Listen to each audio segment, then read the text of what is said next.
This is a trade recap for Thursday, April 9th, 2026. Number 10 of 10 for phase 3 of One and Done. An exercise to help build consistency, discipline. And the basic concept is you take one singular trade in the day, in the morning session. That is all you're allowed to take, with one small caveat. If it's a red trade, reset trades are allowed if they're planned for.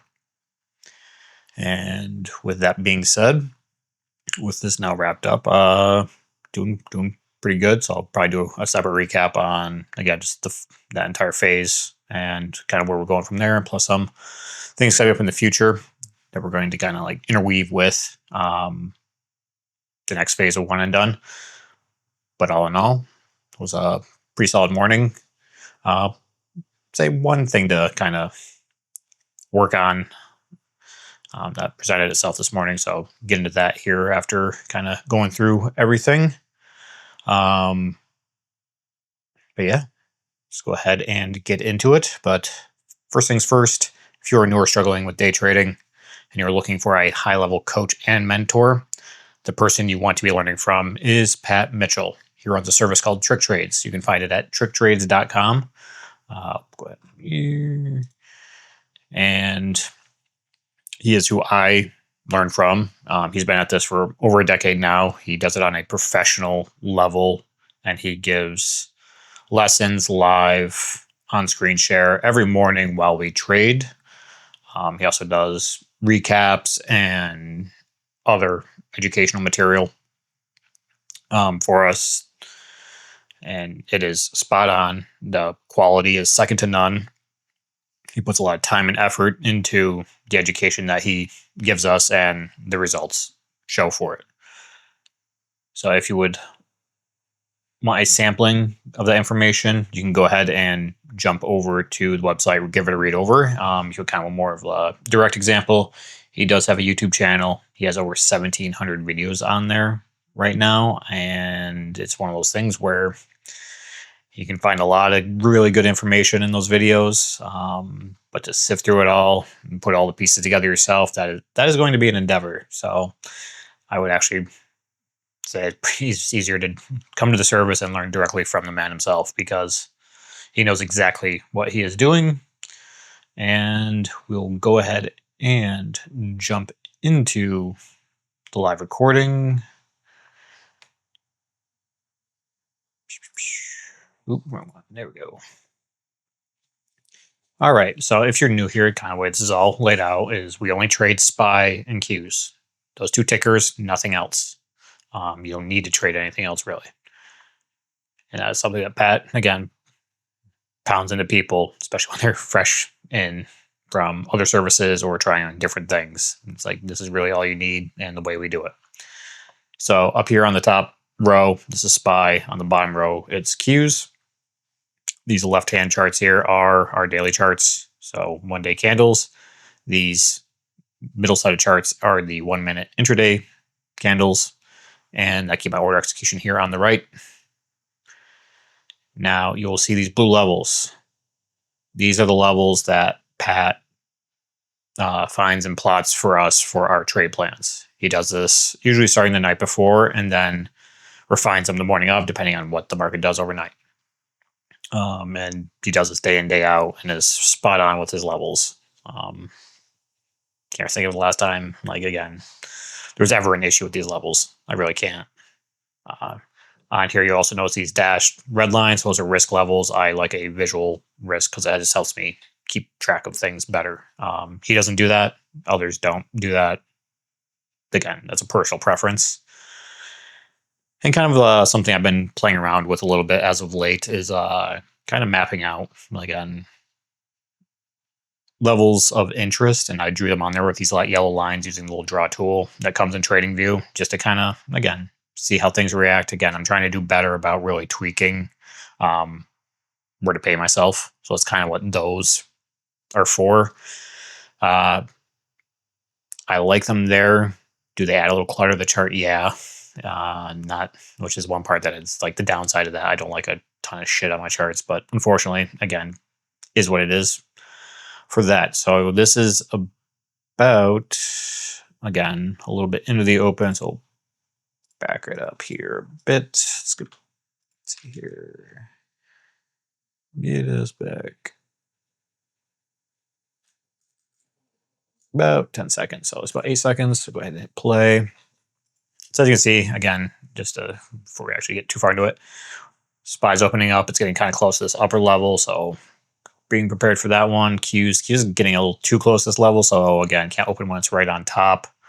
So just got to see how these things kind of set up as we go into the open. So kind of the trade plan on this one was, again, either wait for SPY to test a natural level because it's giving distance. The Q's trade, especially the short, again, can't take it when it's right on, so kind of wait for it to pop up, come back, slice through, and display some level of weakness before potentially getting involved with it, just in case it just wants to squeeze out. In that case, again, SPY would come up into its level. So again, you got to notice those kind of the distance there.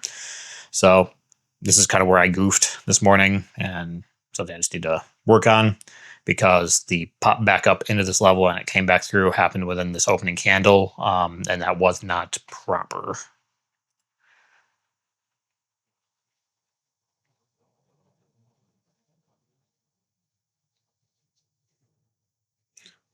So it came down, so I called back up, wanted to see it, just play around with it, and then again, wait for that kind of slice through. And then again, back through. Again, not the proper way to do that. That was kind of a bad, not kind of, but that was not a proper correct entry. I'll show you the more correct one here is actually where I added to the position.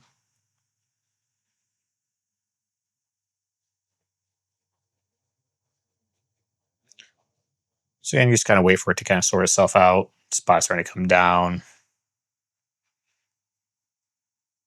So now it's giving distance, a little bit of distance off that level, which is exactly what we wanted. So now is when you would want to actually be ready to actually enter the position. It is reacting, and it came down to kind of where one of those yellow lines were, which is kind of that pre-market range. So again, I peeled one off there, holding one.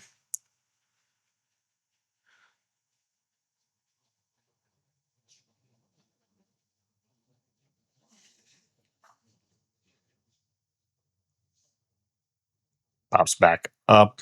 That's the proper entry point right there. Added, got the correction in.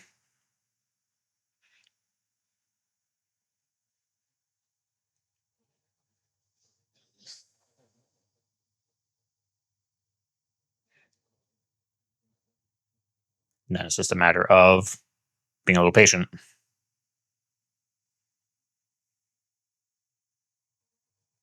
This was already added at that level. I'm not going to keep necessarily adding at that level.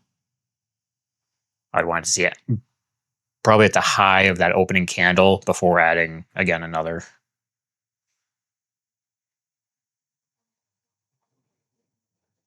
Starts reacting, peel it off,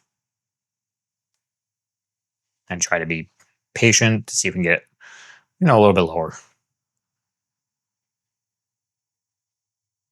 Again, SPY still has room to come up, so it's one of those things where you kind of play that, as Pat said, close to the vest on this one. But SPY has that 50 that it kind of bounced off of for its morning low, so something to keep in mind. So it kind of comes down through that level and into the morning low. So paid the next one out, and that was the trade. So it's one of those things where go ahead and step it forward just to see how it plays out a little bit. As you can see, works out very, very well in terms of coming into that next level, the next potential target. If you had any left, but again, you would have been out the majority earlier and then held small for that. One kind of comes back up. Grab some screenshots. Kind of reacts to that level that was originally a profit target, because it is a technical level. So again, makes sense that it would actually react there. And yeah.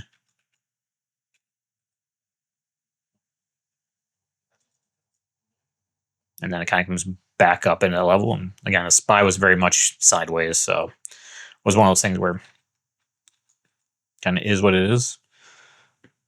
And go ahead and yeah, get into the actual chart.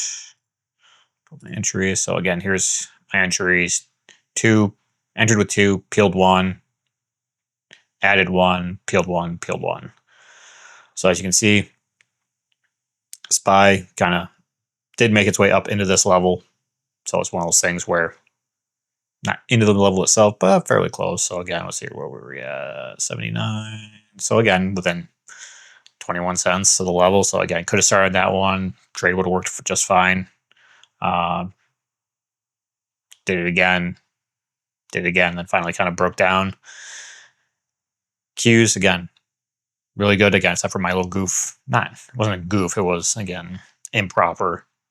Entry here, the add, which would have been the correct entry and better, again, came down into this first kind of target, came out the second target, and bounced, came back up, broke above, but it didn't, again, obviously stop out, then followed through, kind of did it rinse and repeat, popped back up into this level, and came back down, kind of, again, this little sideways action that kind of SPY was doing, then ultimately started breaking down a bit.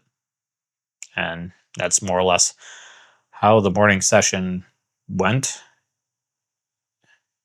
And let's see if we back this out, as you can see, again, even though, again, took the short, basically, and it worked, that's not ultimately kind of where things ultimately ended up going. So as you can see, we've now moved higher. And again, this is a point that Pat has made to us multiple times over the weeks, months, and years. Again, it's like these markets will give you opportunities both directions all day, every day. It's just a matter, are you prepared? Do you know what you're doing? Have you put in the time, the effort, gotten the training, built the experience to really take advantage of those things? And again, that's something that I don't think a lot of people have done or will do, which is one of the reasons why this profession basically has the turnover rate that it does. People are not willing to put in the time and the effort and the commitment to really get themselves to the point where they can be that consistent, that disciplined, have that level of understanding, as well as putting in the time to really build up the experience. But if you don't, it's like you're not gonna get anywhere, honestly. And that was something I know has been bugging Pat. Is one of those things where the lack of effort from some is and he kind of asks us this question, and it's more of a question for ourselves: is, are you putting in 100%? And it's one of those things where you can tell the difference when you are and you aren't. And it's one of those things, I know for me, when I slip in that regard, it's like things start to get sloppy real quick. So it's kind of a blessing and a curse in that regard, because it gets sloppy quick. Usually, again, that usually leads to a decent red day or something like that, and it kind of snaps me out of it. But at the same time, that can't be happening. Like, you need to be on your game every day you're going to trade, because if you're not, you're going to find yourself in trouble. And I know that's easier said than done, because sometimes you just have an off day, and that does happen. We're human beings. But if that's going to be the case, then it's like maybe the better thing to do is on that particular day, you don't trade. You maybe sit and watch the charts, but don't actually trade, especially if, again, you're in a small account building stage and you're still learning this. Again, sometimes, or even on Pat has said, there's some days that where the market is and how it's acting and where the levels are, it's like he would not trade because it's not worth it. And again, just let the market have a day to kind of sort itself out. It does happen. But all in all, I would say, again, good day, good conclusion to phase 10 of, or not phase 10, but of round 10 of phase 3 for one and done. And if you are looking for that high level coach and mentor, Pat Mitchell at tricktrades.com. There is no better. Sooner, again, you get in there and the sooner you start learning, the sooner you'll make something of this. If you're serious about it, check the description below. There's a link to the memberships if you're looking for a discount on that first month to give it a shot. Again, the proof is in the pudding, as I say, and giving it a shot for a month, I would not be surprised if you take that step. You're probably going to stick around once you kind of see what's really capable in this profession, especially from someone that is on the level that Pat is at. But on all, that's all I have. I'm going to shoot a recap for phase 3 here in a little bit, and I'll get that up as well. Other than that, I hope everyone has a great day. We will see you tomorrow for the next one and the conclusion of the week. Have a good one. Later.